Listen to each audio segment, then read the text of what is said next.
We are here with sad and heavy hearts. I don't know what their murderer hoped to accomplish by killing these two great souls.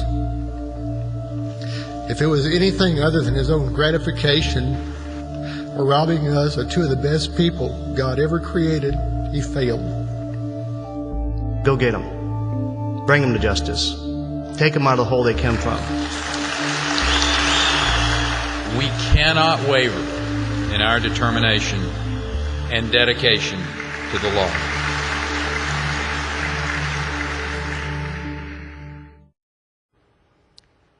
Security was tight. Emotions ran high at the memorial service for murdered Kaufman County District Attorney Mike McClelland and his wife Cynthia. Good evening, I'm Clarice Tinsley.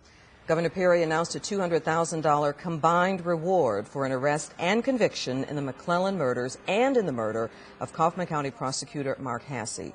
Sources we've talked to strongly suspect the cases are linked. Investigators say they've received several tips, but still nothing on the record about whether the search is leading them toward any individual or group. Melissa Cutler begins our coverage in Sunnyvale with a look at the mood surrounding today's memorial service. Melissa. You know, Clarice, on many people's minds is not only the loss of two beloved people, but also the question of when will justice be served, and also a reminder not to give up the fight to find this killer or killers who are still at large. Several people shared that sentiment today, be it friends, family, fellow law enforcement, as well as dignitaries.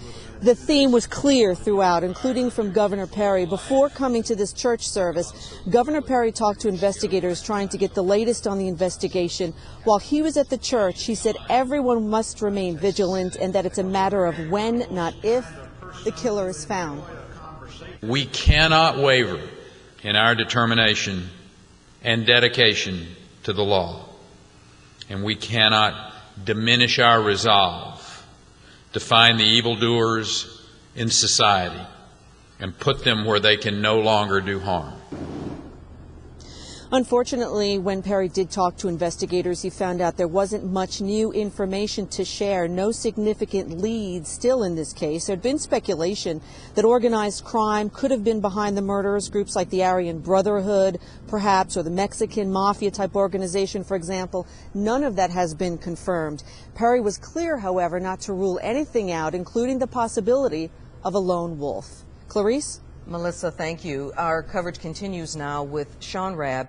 Security was extremely tight for today's memorial service, and Sean is at that aspect of the story.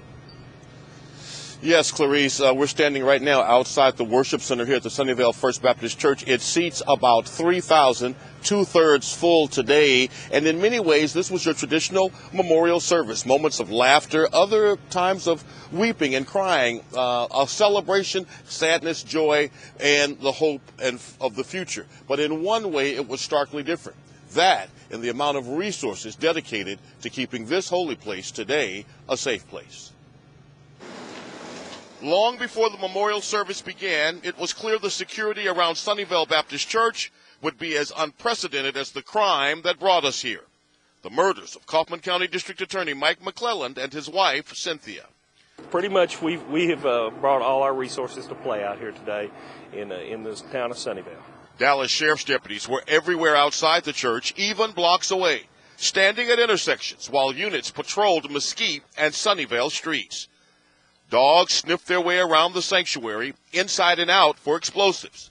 But sharpshooters perched atop the church is the image that underscores the unsettledness and uncertainty after two prosecutors in the same county killed hit style in a 2-month window. The last 2 months, I've never seen anything like this, Sean.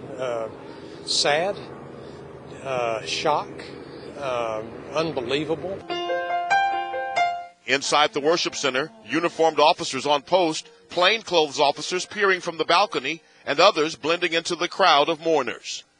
By any measure, we're capable of understanding we shouldn't be here today. The governor among those who came to honor this couple cold-bloodedly cut down. I don't know what their murderer hoped to accomplish by killing these two great souls.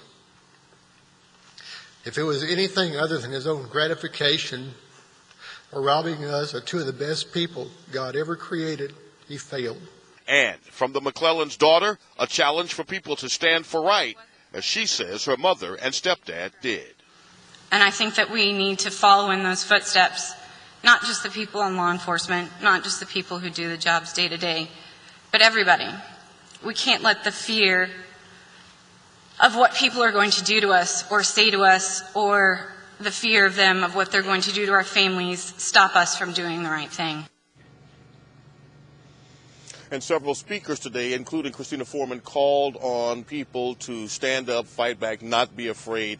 In fact, she said, "Come get me, I'll be waiting for you," in reference to those folk who killed her parents.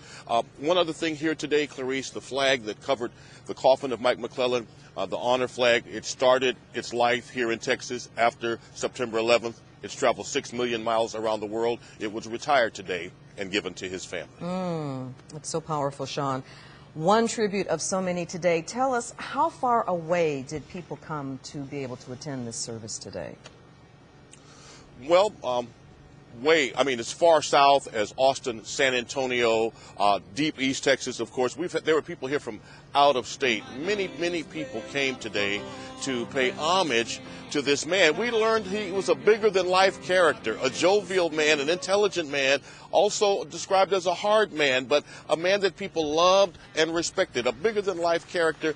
His wife, starkly different from him. Many people said they were different and didn't belong together, but at the same time, they did, and that they were always inseparable in life, in love, and how they shared and gave to other people. And as one of the speakers today said, now they'll also be inseparable in death. Her, of course, ashes will be placed inside his casket. Very touching and profound. Sean Rabb reporting live. Thank you.